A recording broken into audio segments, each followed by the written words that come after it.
Si nous avons un petit peu d'humilité, nous reconnaîtrons que nous avons tous un point faible. Et même dans la parole de Dieu, nous voyons que pratiquement tous les hommes de foi dont parle la Bible avaient au moins un point faible. Comme l'exemple de Moïse, qui avait pris l'initiative de permettre aux Juifs de donner une lettre de divorce à leur épouse. Alors que Jésus-Christ nous explique que c'est Moïse qui avait pris cette initiative. En effet, nous pouvons voir cela dans l'évangile de Matthieu au chapitre 19 et au verset 7 à 9. Mais les pharisiens objectèrent. Pourquoi alors Moïse a-t-il commandé à l'homme de remettre à sa femme un certificat de divorce quand il la répudie? Il leur répondit, Moïse vous a permis de renvoyer vos épouses parce que vous avez des cœurs de pierre, mais à l'origine, il n'en était pas ainsi. Aussi je vous déclare que celui qui renvoie sa femme et en épouse à une autre commet un adultère, sauf en cas d'immoralité sexuelle. De plus, vu la réaction des Juifs à ce que Jésus-Christ leur avait exprimé, nous pouvons constater que le divorce était un point important à leurs yeux. En effet, nous pouvons constater qu'ils tenaient à pouvoir se séparer de leur épouse. C'est en tout cas ce qui est exprimé dans l'évangile de Matthieu au chapitre 19 et au verset 10, où il nous est dit « Les disciples lui firent remarquer « Si telle est la situation de l'homme par rapport à la femme, il vaudrait mieux de ne pas se marier. » Là, il parlait donc du divorce. Pourtant, le Seigneur leur avait expliqué comment Dieu voyait le mariage. Et c'est important de comprendre cela au travers des versets 4 et 6, toujours dans l'évangile de Matthieu au chapitre 19. Il leur répondit, « N'avez-vous pas lu dans la Bible qu'à l'origine, le Créateur a créé l'être humain, homme et femme, et qu'il a dit, à cause de cela, l'homme quittera père et mère pour se lier à sa femme, et les deux ne feront plus qu'un, si bien qu'ils ne seront plus deux, mais un seul être.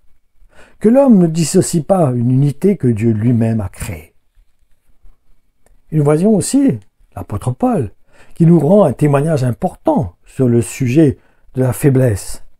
Ça se trouve dans la deuxième épître de Corinthiens au chapitre 12 et dans les versets 9 et 10, où il nous montre le cœur de Dieu envers ses enfants. Mais il m'a répondu, « Ma grâce est suffisante pour toi. C'est dans la faiblesse que ma puissance donne toute sa mesure. C'est pourquoi je veux mettre ma fierté avant tout dans mes infirmités et mes faiblesses, afin que la puissance du Christ vienne sur moi et fasse sa demeure en moi. Aussi, je trouve ma joie dans les souffrances, les infirmités, les insultes, les détresses, les privations, les persécutions et les angoisses, puisque c'est au service du Christ et pour lui que je les endure.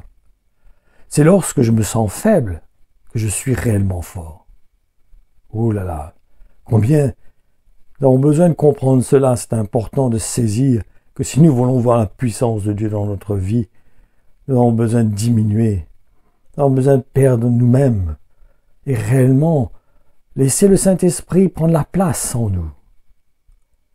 Donc, qu'est-ce que cela nous montre? C'est que nous n'avons pas à nous appuyer sur ce que nous sommes, que ce soit nos capacités ou nos faiblesses, mais plutôt d'être dans une attitude de dépendre totalement de la grâce de Dieu. Il y a encore un autre exemple qui nous est donné toujours par l'apôtre Paul et qui nous montre que l'apôtre Pierre a une attitude dans l'Église qui allait à l'encontre de l'esprit de l'Évangile. En effet, ce fait est exprimé dans l'épître aux Galates, dans le chapitre 2, et du verset 11 à 14. Cependant, plus tard, lorsque Pierre est venu à Antioche, j'ai dû prendre personnellement position contre lui. Je lui ai tenu tête, car il était manifestement dans son tort et méritait d'être repris. En effet, avant l'arrivée de certaines personnes de l'entourage de Jacques, il prenait ses repas avec les non-juifs convertis. Puis, quand ces gens sont arrivés, il a subitement pris peur et s'est esquivé, évitant de fréquenter les frères non-juifs. Par crainte des judaïsants, partisans de la circoncision, il s'est tenu complètement à l'écart des chrétiens non-juifs. Les autres juifs convertis, imitant sa conduite, se sont mis eux aussi à cacher leurs véritables convictions, au point que Barnabas lui-même s'est laissé entraîner avec eux à la dissimulation. Je voyais clairement qu'il quittait le droit chemin et ne marchait plus selon la vérité enseignée par l'Évangile.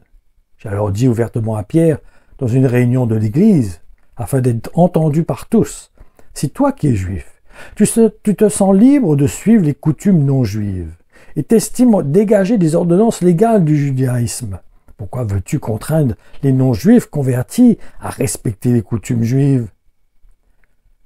Cela nous permet de constater que n'importe quel homme peut être influencé par ses sentiments. Et nous serons d'accord que nous sommes tous vulnérables, non? Aller jusqu'à compromettre la parole de Dieu en la diluant.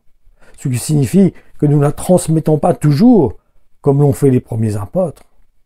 Mais soyons rassurés, nos manquements n'annulent pas le plan de Dieu sur notre vie, à condition que nous soyons humbles, en reconnaissant lorsque nous ne sommes plus dans le même état d'esprit que Jésus-Christ. Et pour cela, il faut accepter lorsque le Saint-Esprit vient nous reprendre au travers de quelqu'un, au travers de sa parole, au travers de situations. Mais ne nous décourageons pas, parce que quand nous regardons les hommes de foi dont la parole de Dieu fait l'éloge, nous voyons qu'ils ont tous failli d'une manière ou d'une autre.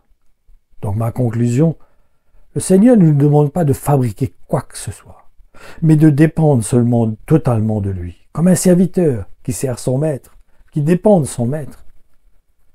Donc, ne nous décourageons pas, mais nous ne nous cachons pas non plus. Ne fuyons pas l'œuvre de Dieu, ne sortons pas des mains de Dieu et du potier.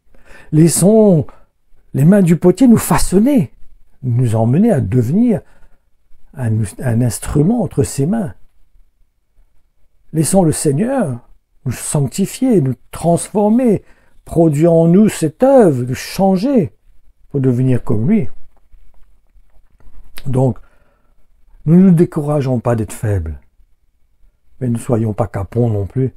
Ne nous cachons pas, ne fuyons pas l'œuvre de Dieu, mais restons là où nous devons être, entre les mains du potier, entre les mains des frères et sœurs aussi, pour qu'ils puissent avoir la liberté de nous parler de la parole de Dieu. Et mettons-nous aussi face à la parole de Dieu, qui est comme un miroir, qui nous montre ce que nous devons être, et nous montre qu'est-ce qu'elle a besoin de vrai dans notre cœur. Par la foi en Jésus-Christ, le Seigneur nous aidera à devenir comme lui, car ce n'est pas notre œuvre, ce n'est pas nous qui l'avons choisi. Dieu nous aime. Dieu nous a appelés parce qu'il nous aime. Et il veut nous emmener, il veut nous conduire. Il est avec nous chaque jour dans ce sens. Soyez pleinement bénis. Que sa parole continue à vous fortifier, à vous établir, à vous affermir par la grâce de Dieu. Soyez bénis.